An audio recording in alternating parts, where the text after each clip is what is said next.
2022年12月18日，卢塞尔体育场 ，Lionel Messi 举起大力神杯，整个阿根廷，从布宜诺斯艾利斯的方尖碑到每一条街，哭着、笑着，拥抱身边的陌生人。36年的等待结束了，但在那场狂欢里，没有人提起一个数字。上一支成功卫冕世界杯的球队是1962年的巴西。已经64年，没有人能连续2届夺冠。卫冕是足球世界最难的一件事。2002年的法国，2010年的意大利，2014年的西班牙，2018年的德国，这些上一届的世界冠军，下一届统全部倒在小组赛。其中2010、2014、2018更是连续3届卫冕冠军连16强都进不了，这不是巧合，这是一道没有人跨得过的墙。而2026年，阿根廷要去撞这道墙，带着3颗星，带着38岁的 Messi， 带着一支正在被放进史上最强讨论里的球队。愿题是，他们会成为那道墙的下一个受害者，还是64年来第一个翻过去的人？阿根廷的球衣上有3颗星，每一颗都是一个时代，一个被刻进国足记忆的夏天。1978本土世界杯，在一个冻冬的年代，阿根廷把世界杯办在自己的土地上。Mario Kempes 一个人攻进6球，决赛对荷兰梅开2度，拿下金靴与金球。人们叫他 El Matador 斗牛士。布宜诺斯艾利斯的纸花从看台像雪一样落下，阿根廷第一次捧起大力神杯。1986墨西哥，这是一个人的世界杯 ，Diego Maradona。8强对英格兰，那是2个国家刚打完一场战争之后的相遇。场上的每一次冲撞都不只是足球。Maradona 先用左手把球打进，那是上帝之手。4分钟后，他从靠近中线的地方拿球，连过5名英格兰球员，攻进了后来被票选为是既进球的那一球。一只手是魔鬼，一只脚是神，都在同一个下午，同一个人身上。那一届 ，Maradona 攻进5球，送出5次助攻，其中包括决赛那季助攻 Jorge Burruchaga 攻入的制胜一击，且赛3-2西德。他几乎是一个人把一支球队扛到了世界之尊，那是足球史上最接近一个人赢下一座世界杯的一次。然后是36年，这36年里，阿根廷2次站上世界杯决赛，1990对西德，2014对德国，2次都倒下。2014那次输在加时的最后几分钟，第3颗星等了整整1个世代才等到。而在他真正到来之前，这个国家还有那个背号10号的人，曾经一度几乎放弃。后互射12码，4-2。Messi 补上了他职业生涯最后也最重的那一块拼图，3颗星，3个名字 ：Kempes、Maradona、Messi。对阿根廷人来说，这从来不只是3座奖杯。但要看懂这个王朝，得先回到它开始之前的谷底。2014年世界杯决赛，加时输给德国；2015年美洲杯决赛，互射12码输给智利；2016年百年美洲杯决赛，又是智利，又是12码。这一次轮到 Messi 亲自罚失，球高高飞过了横梁。3年3次大赛决赛全部输掉。赛后更衣室里 ，Messi 对着镜头说：“国家队对我来说结束了，我试了那么多次，但我们就是赢不了冠军。”一个被许多人认为是史上最好的球员，在29岁那年宣布退出阿根廷国家队，整个阿根廷陷入震动，球迷走上街头，举着不要走的牌子，媒体吵成一片，连当时的总统都公开喊话，求他留下来。对一个把足球当成信仰的国家来说，失去 Messi 比输掉任何一场比赛都更难承受。而对 Messi 自己，那种痛更深。他开始怀疑，是不是披上这件白蓝条纹的球衣，他就注定赢不了。那是这个国家足球最黑暗的一段日子。但他没有真的离开。几个月后，梅西回来了。2021年美洲杯决赛踢在巴西的主场马拉卡纳，南美足球最神圣、对阿根廷也最残忍的球场。阿根廷1-0击败巴西。Angel Di Maria 一记吊射，球越过巴西门将落进网里。中场哨响，34岁的梅西跪在草地上，队友从四面八方扑过来，把他压在底下。从2005年第一次披上成年队球衣算起，等了16年，输过4次大赛决赛，退出过1次，他才终于第一次为这个国家举起一座大赛奖杯。从那一刻起，这支球队好像解开了什么。2022年世界杯，2024年美洲杯，在美国决赛，梅西因伤流着泪提前被换下场，但他的球队没有倒。延长赛，Lautaro Martinez 的进球1-0击败哥伦比亚。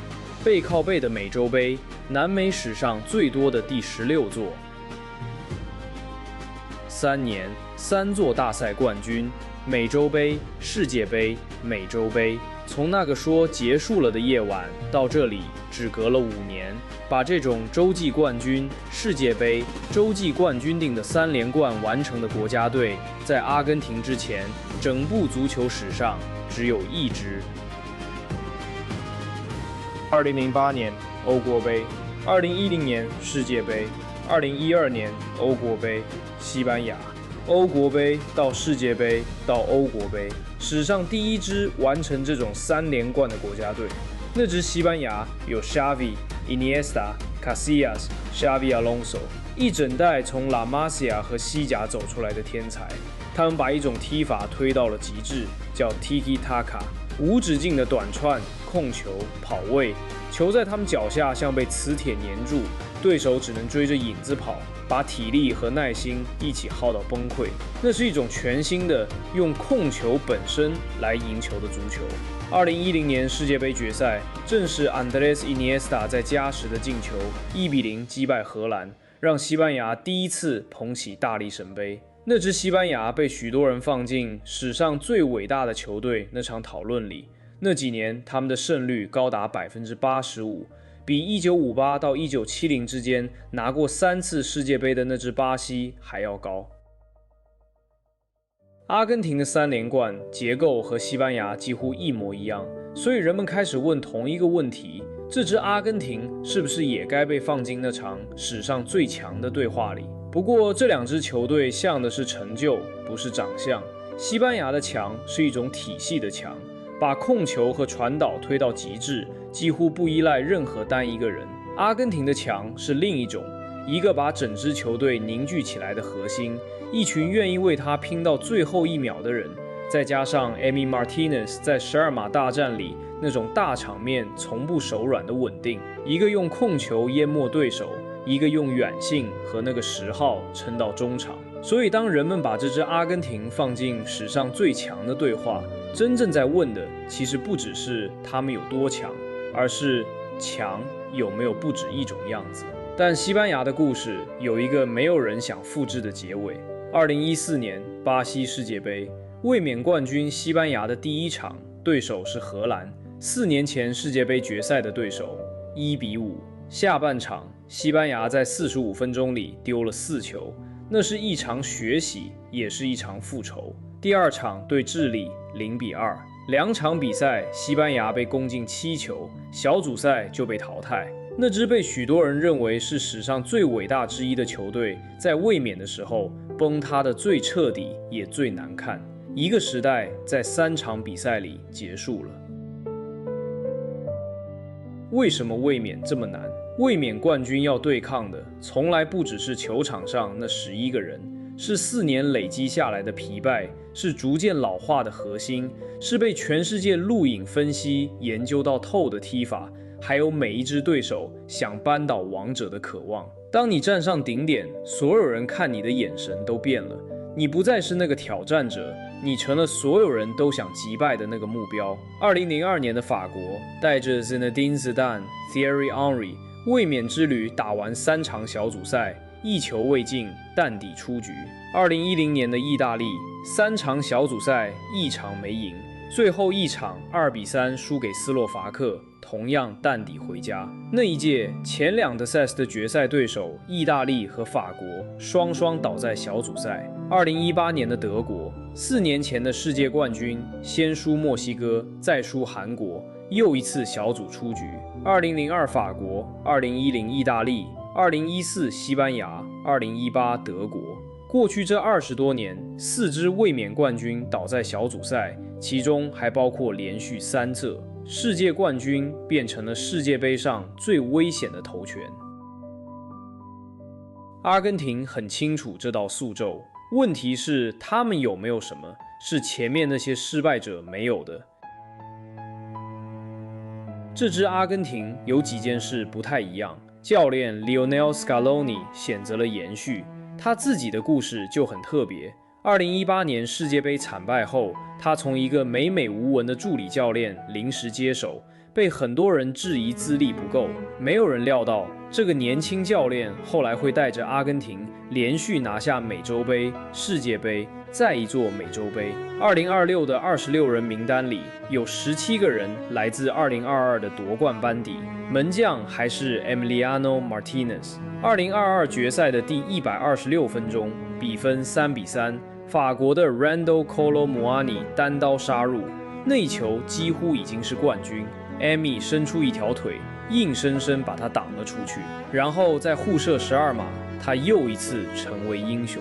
那届他拿下金手套，世界最佳门将。后防中央还是 Cristian Romero， 中场有 Enzo Fernandez。2022年他才21岁。拿下了世界杯最佳年轻球员，是史上第一个得到这个奖的阿根廷人。散线上 ，Julian Alvarez 和 Lautaro Martinez 正值生涯巅峰，后者正是2024美洲杯决赛踢进那记绝杀的人。当然，2022的英雄不是每一个都还在，有些人像 Angel Di Maria， 在夺冠之后选择了告别国家队，世代在交替，年轻的血液被放了进来。Nico Paz、Thiago Almada， 这不是一支吃老本的球队，是新旧接棒，而不是打掉重练。而最特别的是那个38岁的10号，这是 Messi 的第6次世界杯，足球史上只有他和 Cristiano Ronaldo 踢过6届头，也是所有人都心知肚明的他的最后一次。世界杯首战那天，他38岁又357天。如果阿根廷一路踢到7月的决赛，那一天他将满39岁。